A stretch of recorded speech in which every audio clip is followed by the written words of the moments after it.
Alright, hello. We're gonna be just reviewing my Summoner Duels S run here. Not gonna lie, it was pretty bad, but we're just gonna look at the team here, go over some of the units, the choices, look at what I came up against, and how it all panned out. I gotta say, the Nino team, these two Ninos, I am so happy with them. They played really well. But aside from that, not a lot of good teams. Like, I'm looking at it, and I gotta say, I feel like I only had one good team this season. Um, but yeah, jumping into the matches here, we started off, or I keep saying we. I started off with a really bad loss, man. I played this so badly because I thought I practiced with this team, but it turns out that I just set it up. But I didn't change out any of the skills. You see the rally defense, pivot, and you're gonna see me try to swap, and then realize that you don't even have swap. It's like, whoa, what just happened there? And that really just threw off my whole game plan.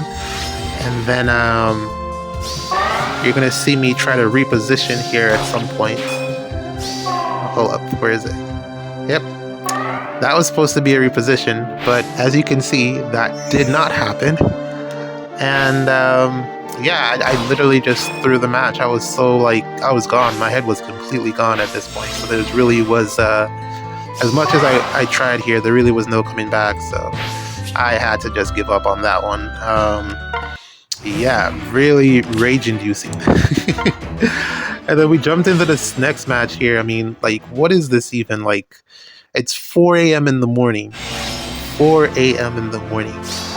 What are you doing? You've already won the game. Why are you still playing? Like, come on. Like, these really shouldn't count. I don't know. Like, honestly, these people are just like the ones that are already like 7,300. They're just looking to continue playing because they enjoy the competitive nature of the game mode. You don't get that in regular vanilla SD. So they really, this is how they get their fix. But unfortunately for us, they're just trying to get by. The losses count for us. So it's really not a fair system here. They got to figure out a way to make it so that these losses at least don't count, or just put them in a pool and let them play against each other. Like, honestly, that's really what they want to do. They want to play against the best. But as you can see here, this Cavline team literally doing nothing against Guard Baron here. No one here is able to pierce damage reduction, which is ultimately what led me to failure here. Really just no way to break through, and that's one of the reasons that, like, pretty much no one banned the Cavline team. Everyone was like, all right, Cavline, we can deal with it just fine, because there just wasn't any units on there that would have like taken you out. I ended up putting Dual Shamir on there just to add some threats, but from that match right there, I kind of just gave up on that team. It went really well in practice, but then I realized that I was practicing against people that weren't like absolute deviants who just sat and played Summoner Duels all day. So yeah, against the regular SD players, it'll do well, but once you start playing against the top tier opponents, it's really not going to do very much. So for now, I would say that the Cavline is pretty much dead, unless you have a mixture of some units that can pierce damage reduction, because damage reduction is literally like everywhere in the game at this point, and to go into Summoner Duels S without a way to get past it, that was pretty foolish of me. I mean, as you can see in this match here, I was able to barely scrape out the win because I, for some reason, started throwing the match like a complete idiot, because, as I said, I had a really bad start, and it was still like spilling over.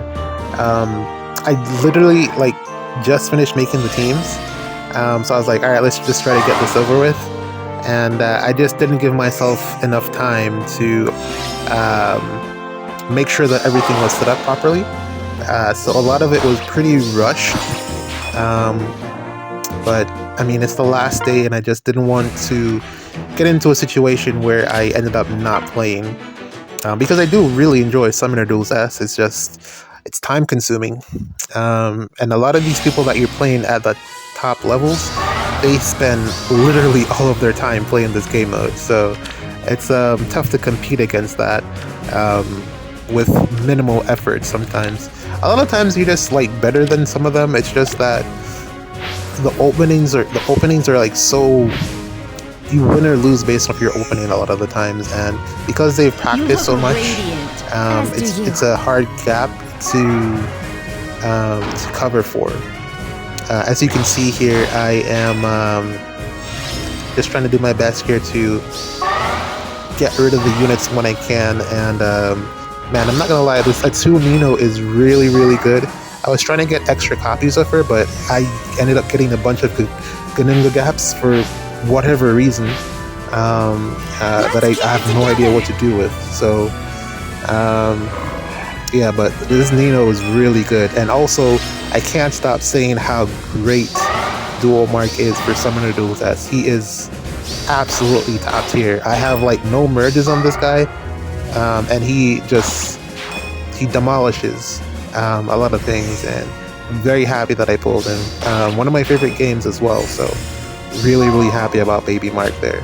And we get the win there, even though, as you can see, like if you look back at these replays so far, I've been playing really, really badly. Like there are a lot of openings and gaps in like if it was against like a better player, I'd definitely lose. And pretty much it's just like the Nino's like bringing me to victory here. Attune Nino in particular, but Canadian Nino as well, because she can just walk across trees. But it's really the cancel 1 in her weapon that makes her so good. If Canadian Nino had that as well, it would be like a really unstoppable force. This wasn't like that tough. Again, like if you look at this team here, there isn't a way for them to pierce damage reduction aside from the Asker, which is why I took him out first. And then from there, like Edelgard could solo this enemy team by herself, which is like really where it is. Damage reduction, it's damage reduction or nothing. So, which is why, like every time I've picked this Nino team so far, the Cav team has been available, and I've just chosen not to use it. Because I just realized, like after that first loss, that it really was no good without having someone on the team that could pierce DR. Even though I put Dua Shamir on there, it still didn't feel like enough. It felt like really empty, and because Shamir didn't have a way to escape, the thing is that Cav team needs high mobility to get in and get out.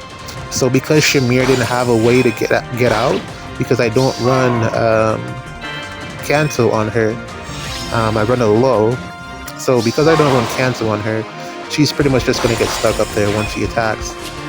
So really what I needed was a unit that could pierce DR and also escape, or a unit that has cancel in their weapon. There isn't a melee unit like that, not that I think of. Cavs don't have DR piercing, so it would either be bring a infantry melee nuke, or bring, yeah, it would have to be an infantry melee nuke. And looking back at the team, I'm thinking that it was actually pretty perfect for Legendary Crom, who I was really just trying to figure out what to do with him. I couldn't fit him onto a team, but looking back at it now, if I had more time to practice properly, I probably would have put him on that team, because not only is it water season, but because of his bulk, he really doesn't need to cancel out. All I'd really need to do is figure out a way to get his Deadeye pre-charge. I'm going to figure out that Cavline team, because it is really good. It's just that it's missing a couple of pieces. I don't know which units would probably fit, but I definitely want Wind Tribe Dagger on there, and I want Wind Tribe Kagero on there as well. Like this match here, I really don't know how I lost this one. I don't know. I think it boiled down to Edelgard not being able to live Um, the Soren here, he absolutely just demolished her in 2 hits. So I think that's probably what it boiled down to. But that was a really nice. What was that? What's that unit's name again? Nephany. Really, really nice. Well invested Nephany. Totally deserved win there. Like I said, as soon as they come up against a better or someone who knows what they're doing, I crumble because I really wasn't playing very well. This is just a lucky match here. Bad matchmaking, really, but you know, you take it. But yeah, I really want. Here's the cow team.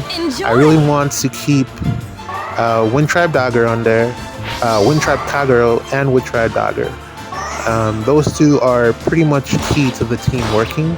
I think Crom can go, and I think Shamir is replaceable as well. Duo Dagger as well, because I don't have Deadeye on her. She can probably. She's not, because once you do the Pathfinder thing, you really don't need her anymore. So there's like 3 slots that are available on that team, and I just gotta figure out who to put there. The thing about lethality is that it's a 4 cooldown special, so it takes forever to ramp into it. Where you'd really I don't have dual Asker or anything like that to pre-charge specials. I probably could put Crom on that team, dual Crom, but I already had him on another team, which I also didn't use at all because, well, you'll see it in the last match. It's not a good team. It was basically, it's the strongest unit on there was the new Zelgius, but outside of that, it really wasn't a very good team, and I didn't even realize it until I was playing in the competitive version of the game mode. That's really where you notice some of these things, because when you come up against the players that have been just spending their entire day not showering, playing this game mode, you truly then realize what is good from what is not good. And yeah, just having a team that depended on Zelgius to win, isn't it? I did have dual Crom on that team, but and I also had the Sanaki on the team, but it needed a little bit more. Here it is. Here's the match. Again, these matches really shouldn't count. I just needed 3 more wins, I think, to make Master A, or really rank 1, but it doesn't really matter. It's not that important. Gatekeeper is not 100% necessary. Sanaki, I kind of wish I didn't have to use her, but I didn't have another unit that I could put in that slot. And then also, Erica has no purpose here. I had an idea that I wanted to put range on the team, but I didn't have a lot of range units that could actually do damage aside from dual Shamir. So yeah, I ended up with this. And as you can see, he picked the right play there. He took out Crom, and from there, he knew that Sanaki wouldn't have gotten the kill because he plays a lot. And that's the last match there that cost me all. And here it is. Here's the match boards. Let's see who's in the top here. Familiar faces, always the same people. Yep. Let's see here. It's not that many of them either. It's like 50 something people probably that are always at the top. Yeah, they're really 170. There really isn't that much different between. Once you get to master, it's not that much of a gap between the beginners and the ones at the bottom. But GG's. See you in the next one.